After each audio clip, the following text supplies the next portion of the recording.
This is CGTN, China Global Television Network.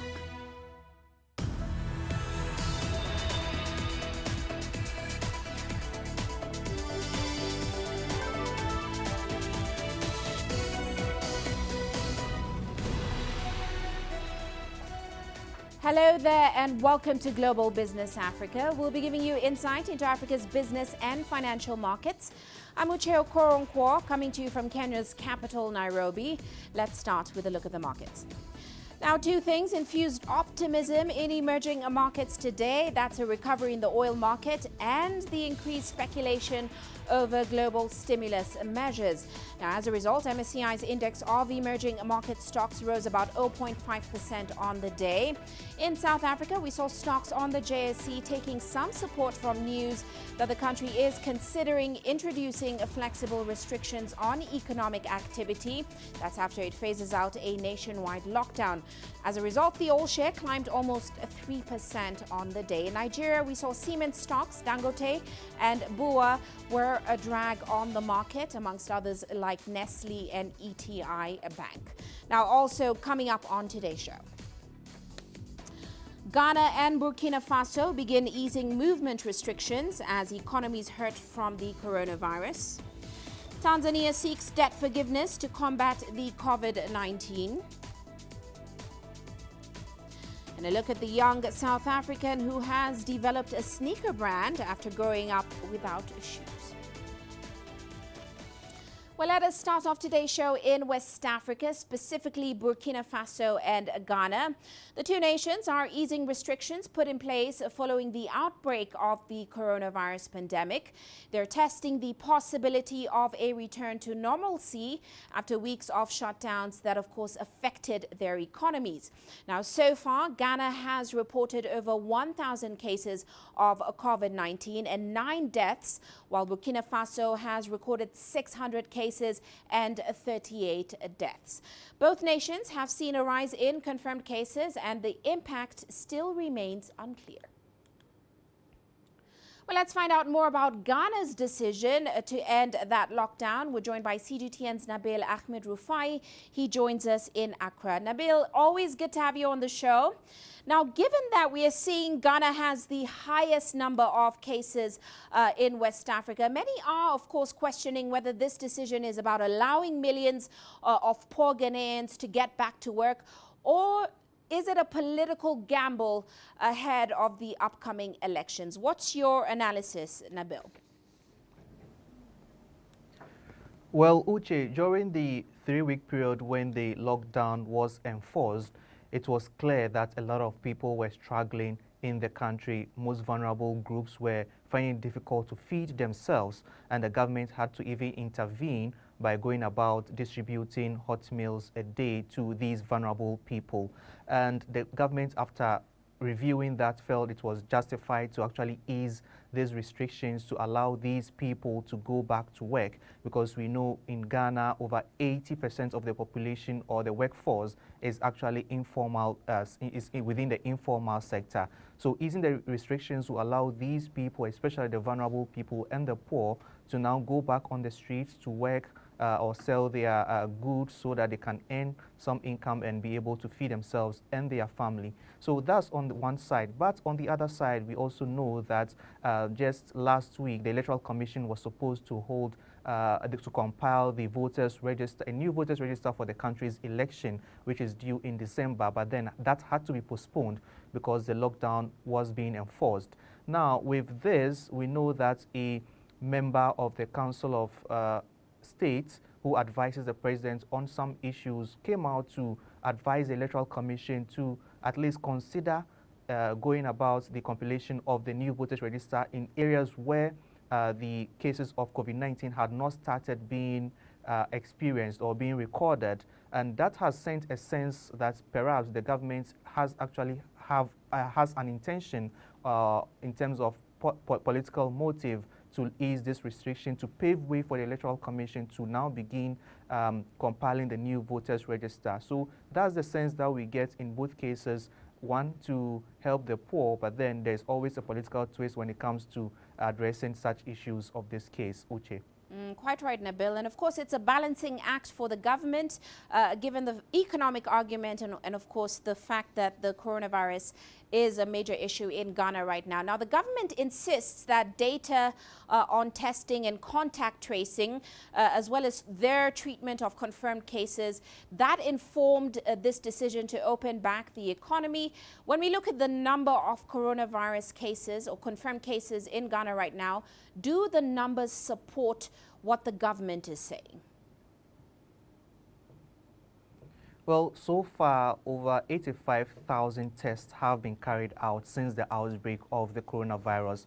And out of this, we have the result of 70,000 tests. And from that 70,000 tests, we know that 1.5% tested positive for COVID-19, whereas 98.5% tested negative. So with that, the government felt indeed is justified, and based on this scientific evidence, it's justified to ease the restrictions. We know that the virologist at the Noguchi Memorial Institute, who heads the testing of these samples, has actually come out to say that Ghana has the capacity to test 15,000 samples a day, and that gives them the belief that they are under the situation is being handled very well in Ghana. So with these statistics, we know that the government decision to ease the restrictions to a large extent is in the right place. Well, what has been the reaction to the lifting of the lockdown across board?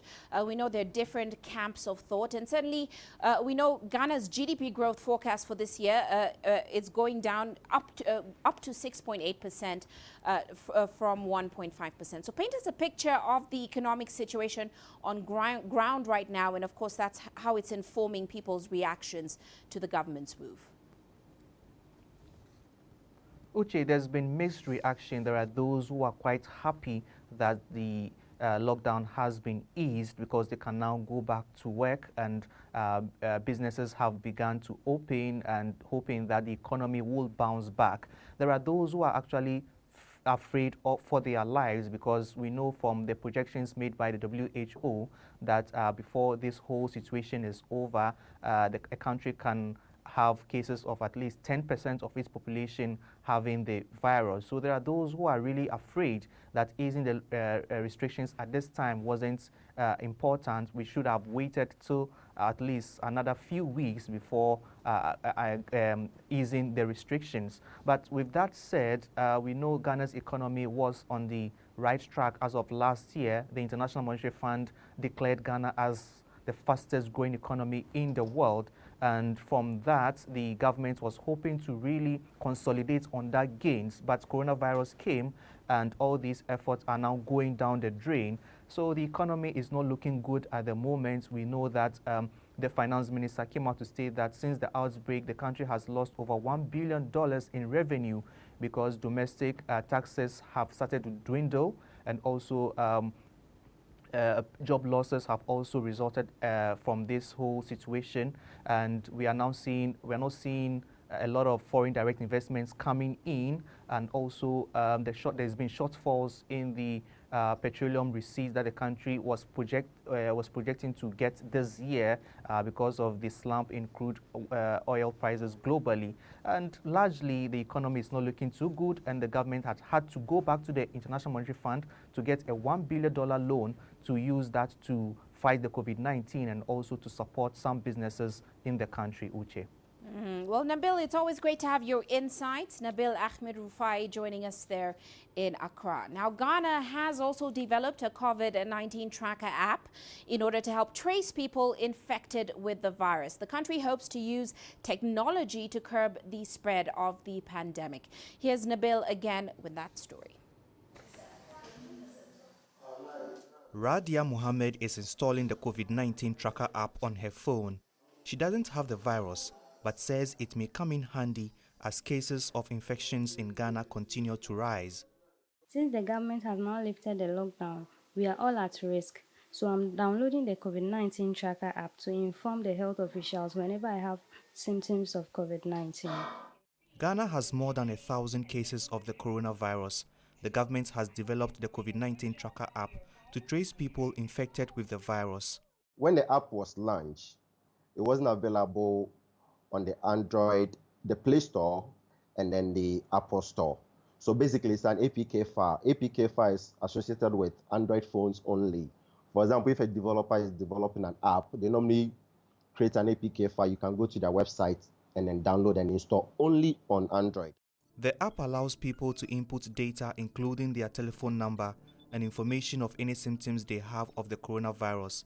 With such data, health officials can trace contacts of people infected with COVID-19. The app does not provide medical advice, nor does it provide information on medication. It is an information tool to help all of us to stay safe by providing some basic information and tracking those who might have been infected and providing them with help. But the app has other limitations. To install it on some Android phones, people have to allow security breaches. IT experts say people who are not tech-savvy may find it difficult to install the app on their phones, and it may limit its effectiveness in contact tracing. IT experts say it may take a while for the app to be available on the Google Play Store or the Apple Store because it has to go through security checks.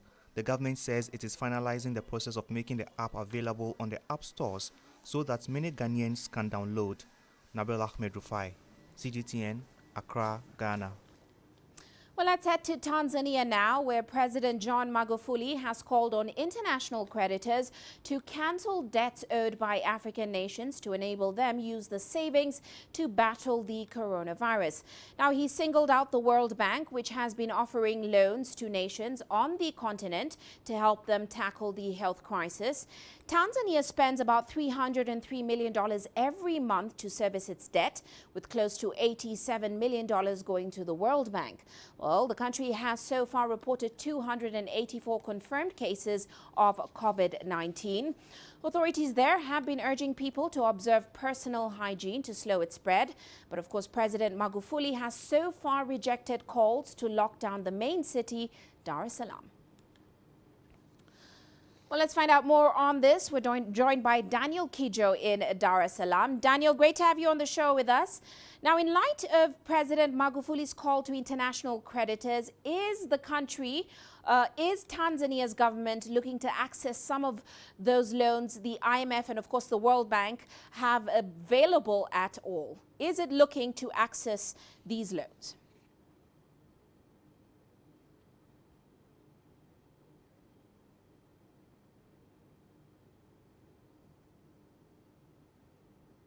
Well, it looks like we've lost Daniel's sound. We'll certainly try to get it back later. Well, let's move on in the meantime. Earlier, the International Monetary Fund approved funding of $500 million to cancel 6 months of debt payments for 25 of the world's most impoverished nations. That's in the wake of the COVID-19 pandemic. About 19 African nations are set to benefit from this funding. This include Niger, Burkina Faso, Guinea, Benin, amongst others. The move has been welcomed across these nations. For me, the idea of debt relief is interesting, but I would have liked to go further. But like others, we want the debt cancelled. In Africa, the debt is extremely high. In Niger, for example, this year the government has nearly planned 330 billion francs for repayment of debt. That is a lot of money. These are resources that we would have effectively used for health and also other areas. First of all, it must be said that overall at the African level, the external debt was estimated at $7.8 trillion. I think it was in October 2019. And Burkina is a low-income country, a poor country. And of course, Burkina Faso is eligible for the debt relief announced by the IMF. As of March 2019, Burkina's total debt amounted to 336 billion francs, and 80% of this debt was external. So for us, the debt relief could effectively allow the Burkinabe government to have additional financial resources to effectively cover the many expenses that the country must deal with in this time of the COVID-19 pandemic.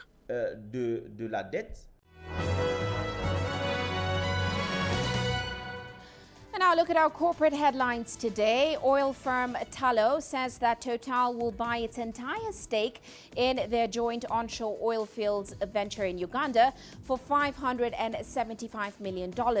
Now this is in an attempt to raise about $1 billion to fund its debt pile, which is estimated at $2.8 billion.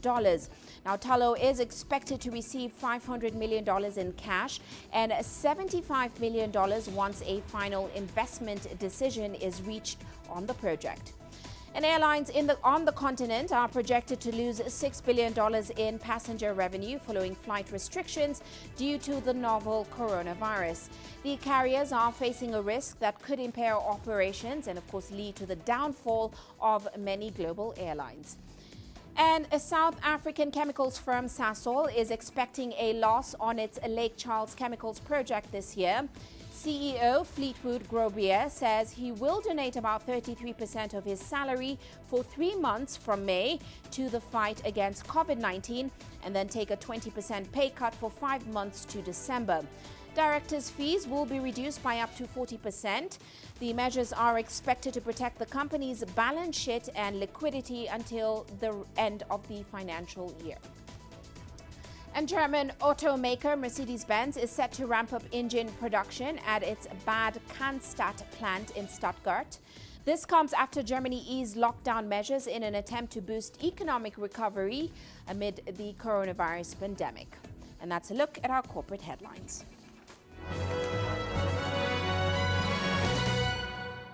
Well, let us head into a short break now, still to come.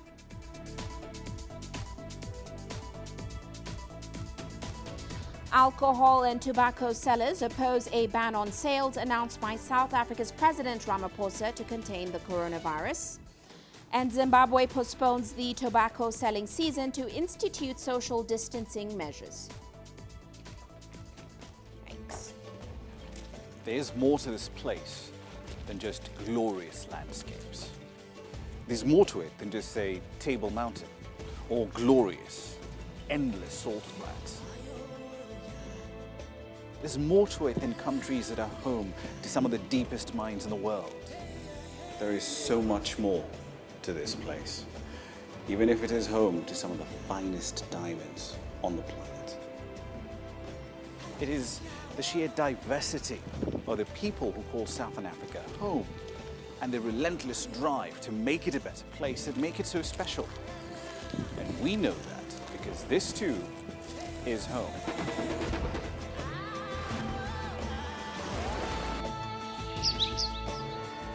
No one knows Southern Africa like we do. CGTN, see the difference.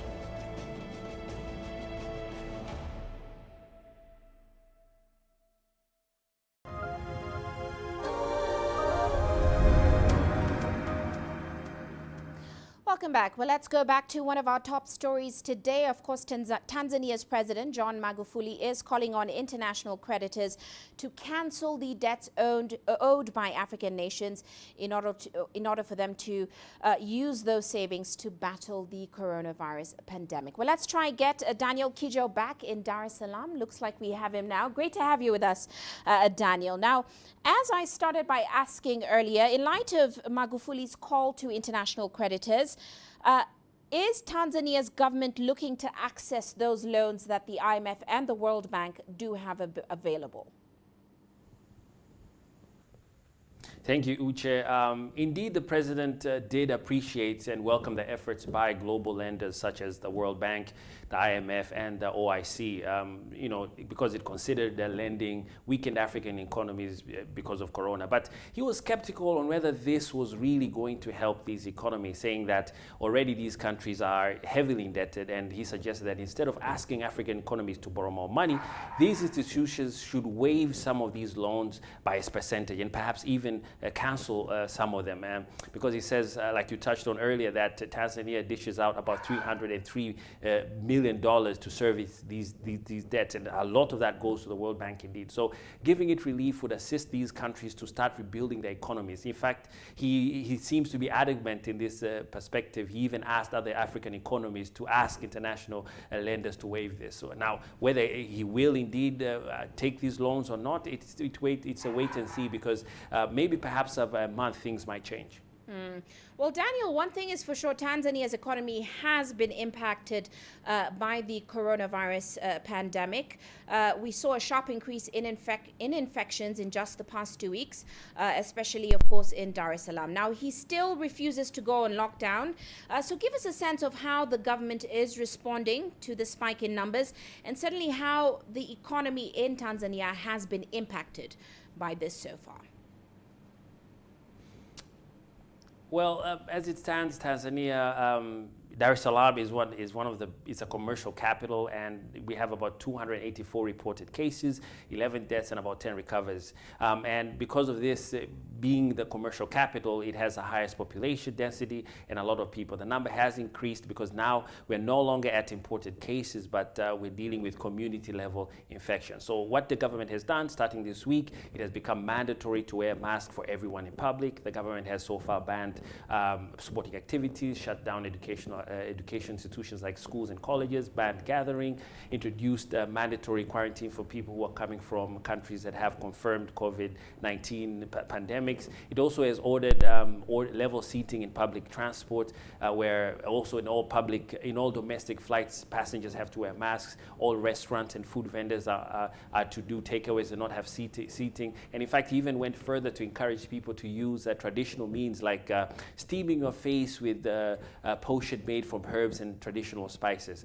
In terms of economy now, like many other African economies, Tanzania deals with China a lot in terms of getting goods to trade in terms of getting raw material for industry, et cetera, et cetera. So with the whole freeze in international logistics and travel, goods and commodities are not coming into Tanzania as they should. So this is impacting the private sector. It's impacting businesses who use Chinese products in their market. But also, he has emphasized, looking at tourism as well. It contributes about 17% into the GDP. Tanzania depends on tourism as one of its pillars for revenue. We know that tourists are no longer coming because of travel. So definitely the tourism sector employs about 1 million people. So definitely the economy is being affected, definitely. Well, many thanks, Daniel, for your insights there. That's, of course, Daniel Kijo joining us in Dar es Salaam. Well, let's move on now to South Africa. The country's president, Cyril Ramaphosa, recently declared a national state of disaster in the nation. Now, this has paved the way for the government to make changes to existing legislation. In a bid to protect citizens and contain the COVID-19 pandemic, all tobacco and alcohol sales have been prohibited. But the industries have been lobbying to have the restrictions lifted now. Here's CGTN's Sumitra Naidu with more. The tobacco industry contributes $1 billion annually to the South African economy. This is a massive contribution and would be welcomed, especially now that the economy is languishing. The government anticipates to receive approximately 14 billion rands worth of excise taxes during the course of 2020. That's just over 1.2 billion rand per month that the government is expecting to receive. So for every month that the government does not allow cigarettes to be sold, we can expect there to be approximately 1.2 billion rands worth of excise taxes that will not be gathered. But government has refused to budge in the interests of healthcare. Medical experts have argued that the healthcare system cannot be burdened by tobacco and alcohol-related accidents or occurrences at this time. But the tobacco industry believes more people will suffer if the ban continues. Normally, people always see just the cigarette as a byproduct of a much bigger value chain. So we start from the seed, from the farmer that actually plants the tobacco crop. And we have many of those that are currently languishing at home that are not able to sell their leaf for processing. We have processors who are not processing. Liquor bodies have threatened to take government to court, but under the Disaster Management Act, the government is well within its rights to ban industries it deems a risk to the healthcare system. The tobacco industry is trying to convince government to at least look at a partial restriction to allow people to go back to work and consider the economic losses. For the first 3 weeks, my best guess would be in the order of 900 million rand has been lost in the form of revenues that have not been collected by the state. With that, we have a whole slew of workers, your farm workers, your farm owners that are not able to actually do anything now. Then you come obviously to the manufacturers, that is us. And these are all people with dependents. We're talking in excess of about 30,000 dependents in that value chain alone. Government has heard the pleas of the tobacco industry but still believes that it's more important to guard the healthcare of the nation as it tries to contain the spread of COVID-19. Smita Naidu, CGTN, Johannesburg, South Africa. Now, Zimbabwe's tobacco selling season will begin on Wednesday, the 29th of April. That's a week later than initially planned. This aims to give the industry stakeholders time to put in place measures to prevent the spread of COVID-19. CGTN's Farai Mwakutuya has that report. It's all quiet for now at the auction floors ahead of delayed deliveries that will begin on the 29th of April under strict controls. On the floor, we allow no more than 20 farmers inside at any one given time. That is in addition to the normal members of staff of the sales floor. So everything will be done properly. As the people walk onto sales floor premises, they'll go through a footpath.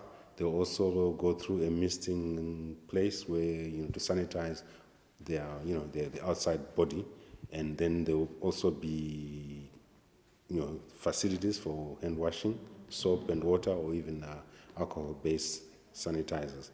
And every person will have to wear a mask. In addition to that, we are in the process of arranging that every employee of sales floors, including TIMB employees, are screened for COVID-19 virus.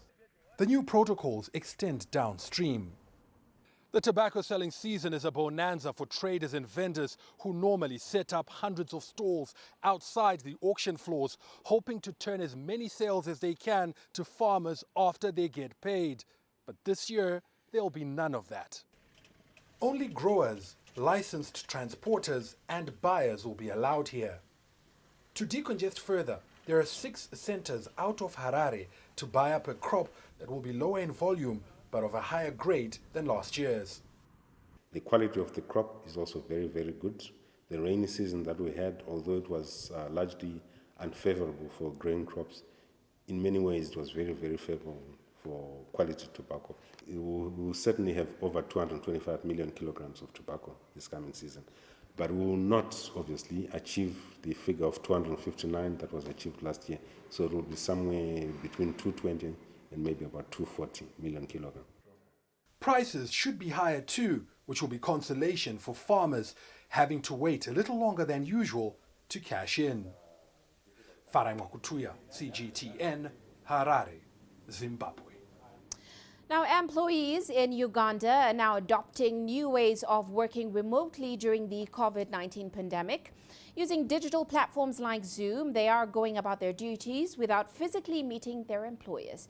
Here's CGTN's Hilary Ayesiga reporting. Solomon Tumwesije presents his day's work plan. This is not his usual workplace, but at home. The virtual office is as convenient as it gets under the circumstances that we are in now. We can still meet online. You can share. Typically you would meet your team and show them something practically on the PC. The Uganda government is encouraging people to stay home during the lockdown. But to keep business going, Solomon and his workmates meet often on this office virtual setup. But it comes at a cost. Data drops sometimes, the signal goes off sometimes, but we have to work with what we have. So sometimes you have to find yourself working with 2-3 different service providers to maintain a smooth run in the network. And he's not the only one working from home. Andrew Kona is an architect. WhatsApp is what I'm using so much because there I can send the proposal, what I call the preliminary proposal. I send it to the client looks at it, and then from there he's able to tell me that, I want this to be like this, I want this to be like that. All this comes at a time when employers are threatening to lay off workers because of the impact of COVID-19. People can keep their jobs if only they can be able to adapt some tools. The problem that many people do have is that they resist change even when change is here to stay. So you either adapt to the technology or you die. Solomon believes that switching to digital platforms could help many businesses keep afloat during and after the COVID-19 pandemic. Hilary Isga, CGTN, Kampala, Uganda. You are watching Global Business Africa. Let's take a short break now, still to come.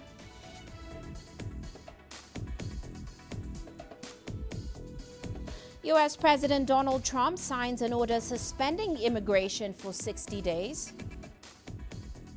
And the 83-year-old former Rolling Stone bass guitarist Bill Wyman sells off part of his vast archive of music memorabilia.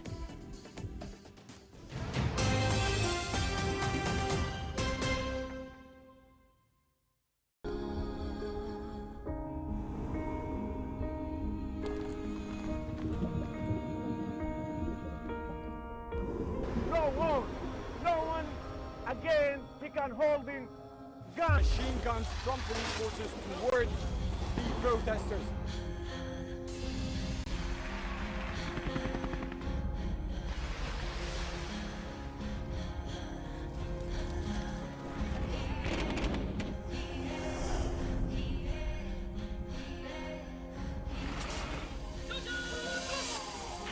Were you worried about your life at that particular time?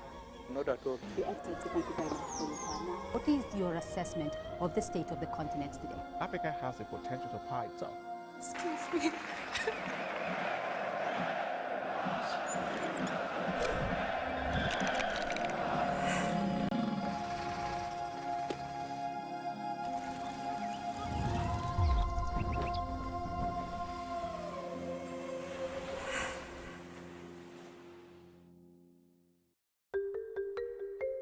How will your world change today? What happens here? What happens there? Or what you make happen for yourself? If it matters to you, it matters to us too.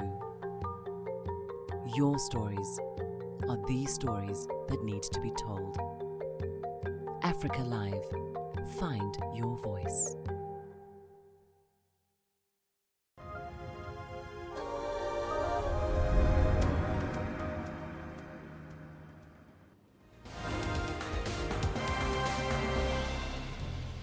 Half past the hour, let's recap today's top headlines. Now, the Democratic Republic of Congo is easing coronavirus measures in the capital of Kinshasa, 2 weeks after imposing a lockdown. Businesses providing essential goods and services in the commercial hub of Gombe have been allowed to open. This joins Ghana and Burkina Faso, who are also easing restrictions. Now, the government in Niger has launched a new health center. The facility will specifically treat the country's rising number of COVID-19 patients. The West African nation currently has over 600 confirmed cases. And in Côte d'Ivoire, parts of the neem tree have long been used in the traditional treatment of malaria, while some are now taking neem concoctions to protect themselves from COVID-19. But medical experts warn against scientifically unproven remedies. And Egypt will keep a nighttime curfew for the holy Muslim month of Ramadan to combat the coronavirus spread, but make it 1 hour shorter. Prime Minister Mustafa Madbouli said on Thursday that the curfew will start at 9 p.m. instead of the previous 8 p.m. and run until 6 a.m. Ramadan, the period when Muslims fast until sunset, starts on Friday. And that is a recap of today's top headlines.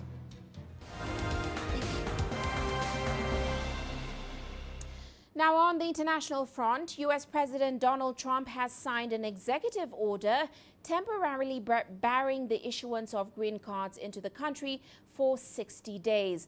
Now, this comes as the U.S. continues to combat the coronavirus pandemic. The order aims to ensure the millions of unemployed Americans will be considered for jobs as, of course, its economy seeks to recover. President Trump says he will reassess whether to extend the order after 60 days. In order to protect our great American workers, I've just signed an executive order temporarily suspending immigration into the United States. This will ensure that unemployed Americans of all backgrounds will be first in line for jobs as our economy reopens. Crucially, it will also preserve our healthcare resources for American patients. We have to take care of our patients. We have to take care of our great American workers. And that's what we're doing. So I've just signed it just before coming into the room. And very important, very important. And as to amending it or extending it, that we can do at the appropriate time. Incentives for immigrants who are already here, Mr. President? Yeah, go ahead, Chris. Immigrants who are already here in the country or immigrants abroad who already effectively have a green card trying to get into the country and healthcare workers. We're talking about immigrants that are trying to get in, and we're talking about people, and also, by the way, people that are coming in illegally. Meanwhile, China says it will increase its contributions to the WHO for COVID-19 prevention and control. Beijing is also calling for cooperation amongst the international community to fight the disease. China has decided to increase its contributions to the WHO by $30 million.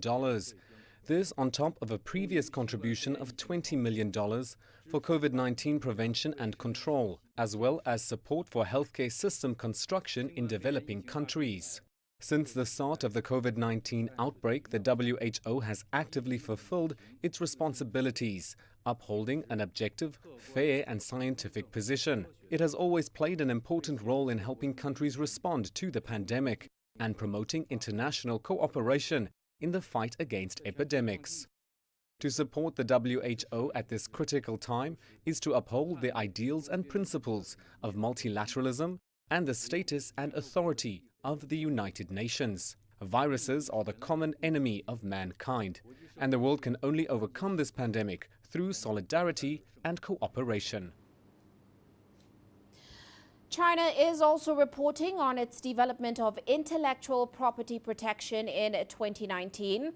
Officials say the existing system has strengthened international cooperation in the IP industry. Reporter Lu Sirio has more. China has become the source of the largest number of international patent applications filed with the World Intellectual Property Organization. In 2019, some 59,000 international patent applications filed with the WIPO were from China.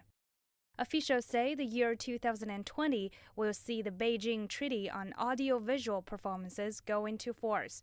This treaty will accord international protection for audiovisual performances of actors and their performances.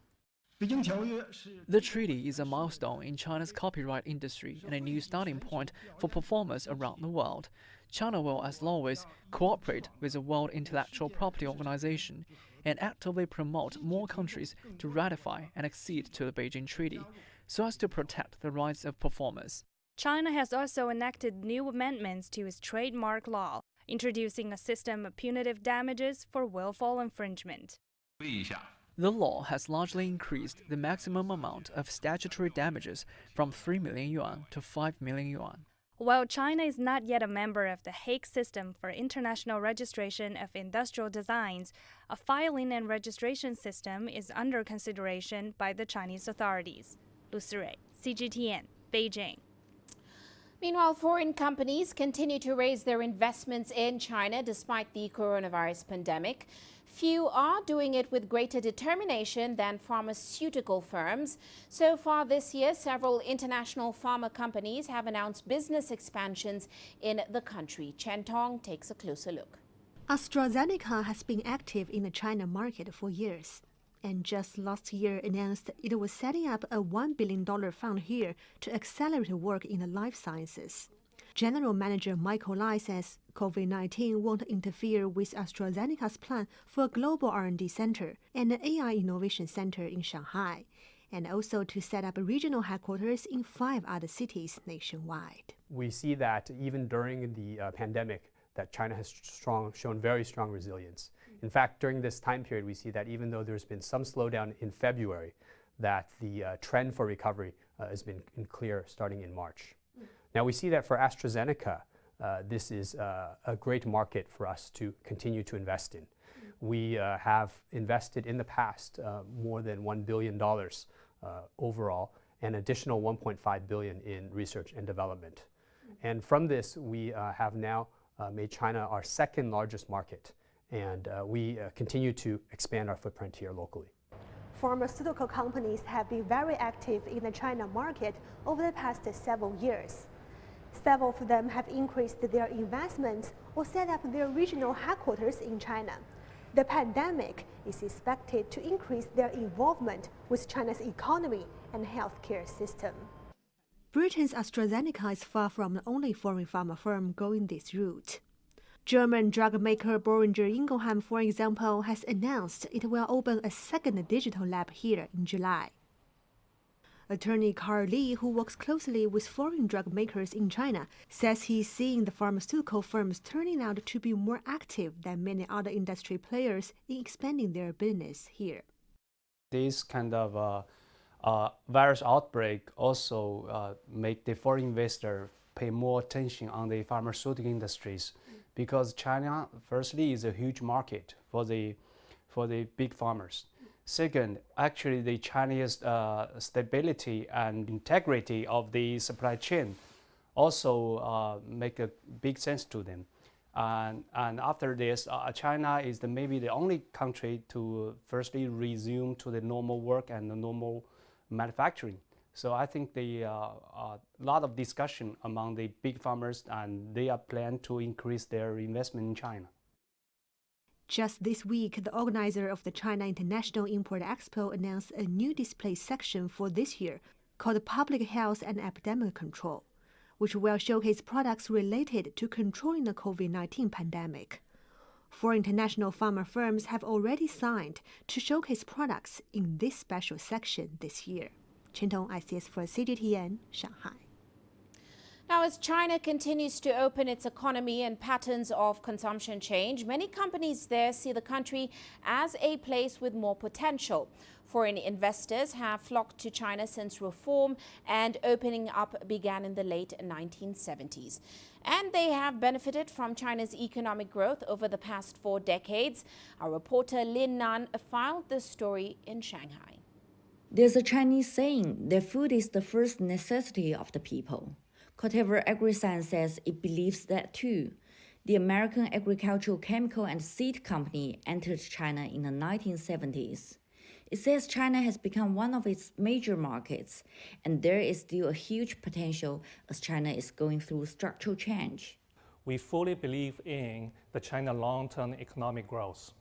Specifically in these 2 years, we see a major movement in terms of developing these rural markets.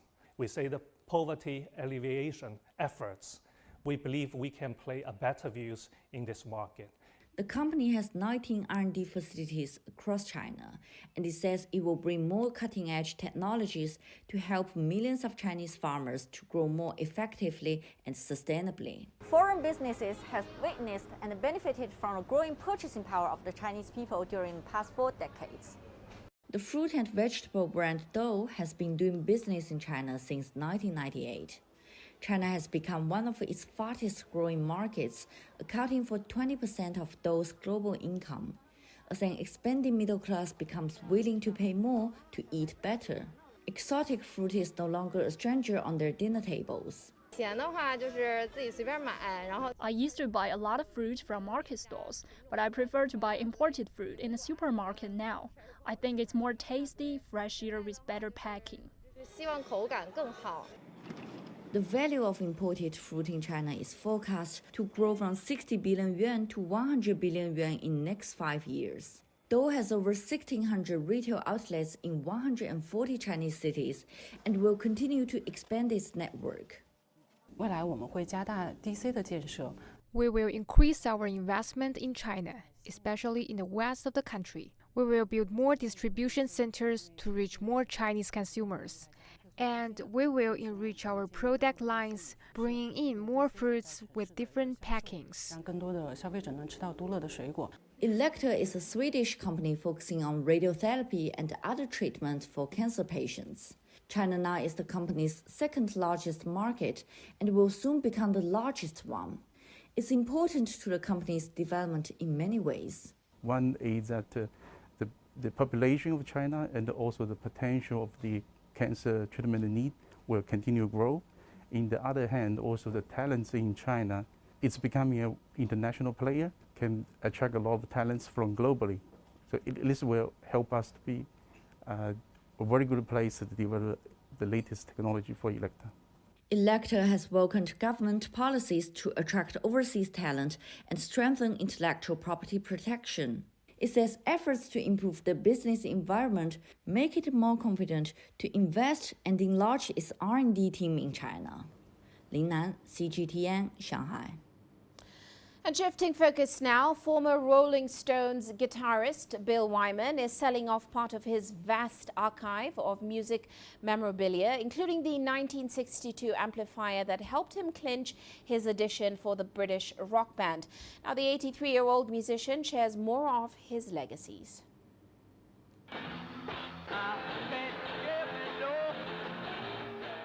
Wyman is auctioning more than 1,000 items from a personal collection of instruments, stage clothes, and Rolling Stones memorabilia. It forms one of the biggest archives of the band's more than 50-year career, according to Julian's Auctions. One of the most interesting items is the 1962 Vox AC30 amplifier that Wyman brought to his audition for the Rolling Stones at a London pub. Wyman said band members Keith Richards and Mick Jagger were impressed with the amplifier. Today, it carries a pre-sale estimate of $80,000 to $100,000 US. It's a very big part of the Stones' history, that amp. Like Keith said, he went down on his knees and prayed for it when I brought it in. He didn't do that in front of me, probably when they took it back to the flat that evening. Wyman is also selling several of his guitars, including a 1969 Fender Mustang bass that he played at concerts and on Stones recordings in 1969 and 1970. It's expected to sell for up to $500,000 US.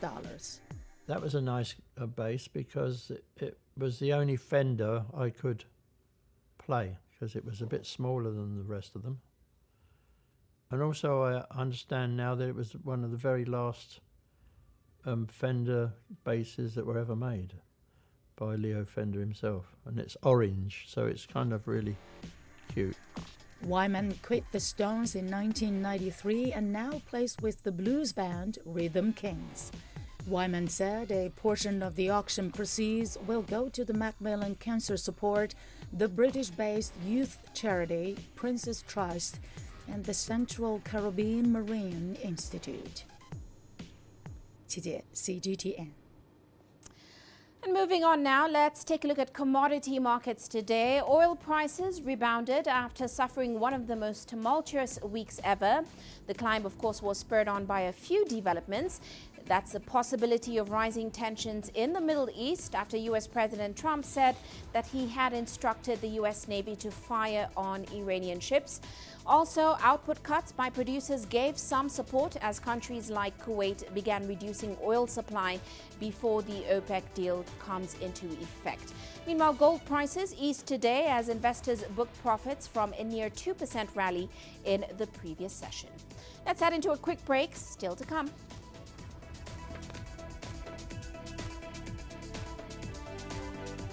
We look at the young South African who grew up without shoes but has now developed a sneaker brand.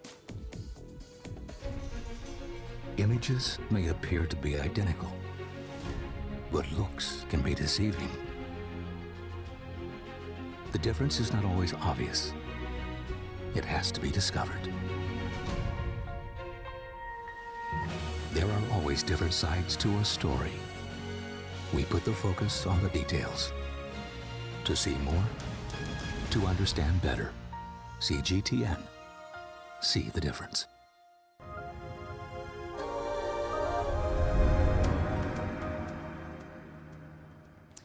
Now, Well, for almost 3 weeks now, Nigeria's two major cities, Abuja and Lagos, have been on a lockdown in a bid to contain the coronavirus pandemic.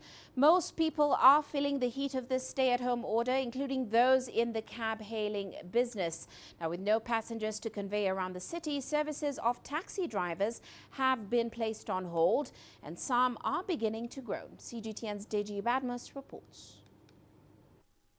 It's become his daily routine when he wakes up every morning. Kingsley Ezeke is a driver for the cab-hailing firm Bolt. These days, when he's done cleaning his car, he simply takes shelter under a tree where the car is parked, sits and waits. Occasionally, he stares blankly at his Bolt app, which has been locked for weeks now. But there's nothing there to raise his hopes. And Kingsley is not the only one affected. There are thousands of cab-hailing drivers like him across Nigeria who are now more or less jobless as a result of the lockdown due to the COVID-19 pandemic. If we did not go out, we don't have any money. So until we go out, before we'll be able to arrange money, before we'll be able to put food on the table. Some of us will have a wife, will have a children, but because of this issue of coronavirus, we are at home, we did nothing. It affected my business a lot. And the car I'm using is not my own. I have to look for a way to pay for to balance for the owner of the car.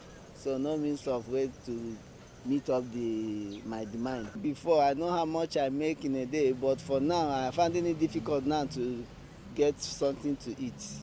The public transport sector was among the first to be hit when authorities began with a gradual lockdown of the country to check the spread of COVID-19 in Nigeria. And when a full-blown lockdown was activated, it got worse for cab-hailing drivers. But in a city like Abuja, where Kingsley operates, authorities often relax the restriction order twice a week, and during that period, drivers can accept trips. But Kingsley says the period is too short to make anything worthwhile. Drivers are not to drive for some days. Apart from maybe market time, we may just use that time they give market people to come and get their food. Maybe use that time to also get our own too. People that are coming to the market, we just carry them and bring them back. Once it's the 2 o'clock as government give, we close. It's really a tough time for people who rely on daily earnings to survive. But even when the lockdown is eventually lifted, the ride-hailing service may not be the same again, at least not until the COVID-19 pandemic is fully contained. Deji Badmus, CGTN, Lagos, Nigeria. And in South Africa, the shutdown ordered by President Ramaphosa began on March 20th, is amongst one of the toughest in the world. It bans anyone apart from essential workers leaving their homes except to buy food or medicine. The lockdown has affected waste pickers, who are an essential service to the country. CGTN's Terry Wangari has more. Scores of waste pickers have been left without a means of income since South Africa's coronavirus lockdown began. Although municipal rubbish collectors were classified as essential workers, authorities excluded itinerant waste pickers. Since there's this lockdown, we don't collect as much as we do because there are no parties, no weddings, no people are not getting together, so we're not getting the very waste things that they're not going to use. For the past decade, 55-year-old Abigail Kubeka has been rising at 3 a.m. every morning in her house in the township of Soweto. She walks some 10 kilometers a day to scavenge for recyclable trash and load it into her cart. You just have to swallow your pride and start doing this job. Because people, they take it, it's a low job, because you go and take those dirty things with your hands. Sunday when I go to church, I go with my bag. I'm going to church at the same time, I'm still recycling. A 2016 report by South Africa's Council for Scientific and Industrial Research estimated there were up to 90,000 waste pickers in the country. The same report said they collect 80 to 90% of the paper and packaging that South Africa recycles, saving municipal authorities $39.54 million in 1 year. Thanks to waste pickers, South Africa recycles 46% of its plastic waste compared to 32% in Europe. It's hoped that the pandemic comes to an end sooner rather than later for the sake of people like Abigail and Adelina, who are among the 30% of people unemployed in South Africa. Terry Wangari, CGTN.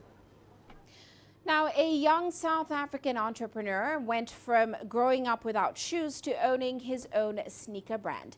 Lekao Sheona redesigned old shoes while he was in high school to feed himself, his mom and his siblings. He then became an engineer. Well, today he launched his own sneaker brand called Drip. CGTN's Julie Shire has his story.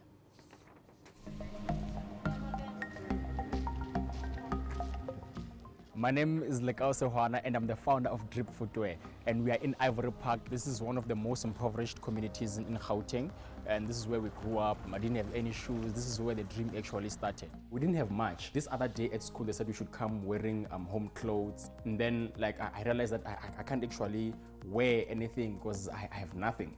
So I saw an all-torn sneaker. So I cut the sneaker, took the torn part out, and then I redesigned it using denim. That's actually how the first sneaker was created, and I was in grade 8. So my entire high school years, I was making shoes for people. I wasn't doing it for fashion or anything. I just wanted to survive.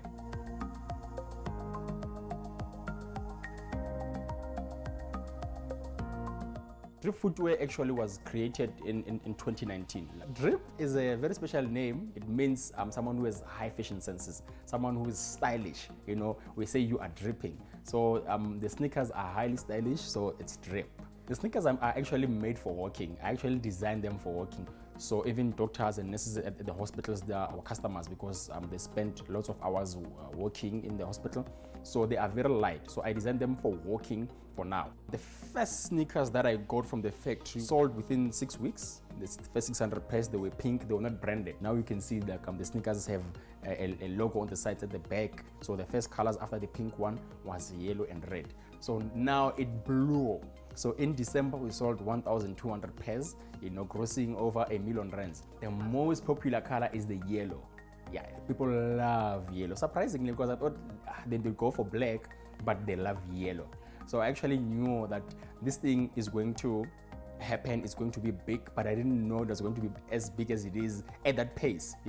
I thought maybe in 3 years we'll be where we are today, but it actually went even bigger in a short space of time. Currently we are working on opening 2 shops, one in Johannesburg and one in Pretoria, and I just want to go back into the townships. I call this brand the Township Dream because it's not only my dream. So why do I call it a dream if it doesn't involve other people? So my dream right now is just to go back and say, how can I now include each and everyone in the communities? How can we now benefit each and everyone? You put that dream inside your head, and then start planning towards your dream. I did not position myself always with people who are like me all the time. I always went out and see people driving expensive cars, living in expensive houses, and I always wanted to know, how did they do it? It's actually possible, whatever position or circumstances that you find yourself in, it's not permanent. You can actually change it, if you believe in something. Well, before we go, let's check in on Africa's currencies today. Kenya's shilling was stable against the dollar, as of course market activity continues to remain pretty low due to the COVID-19 pandemic. South Africa's rand weakened past the psychologically important 19 rand per dollar mark for the second day this week, as of course global risk sentiment wanes. Now markets are waiting for more clarity on the government's plans to ease lockdown regulations going forward. Well, that's it for this edition of Global Business Africa. Remember, you can send your feedback to the contacts on your screen. You can also follow us on our various digital media platforms. For me, Uche Okoronkwo, and the rest of the team, thanks for watching.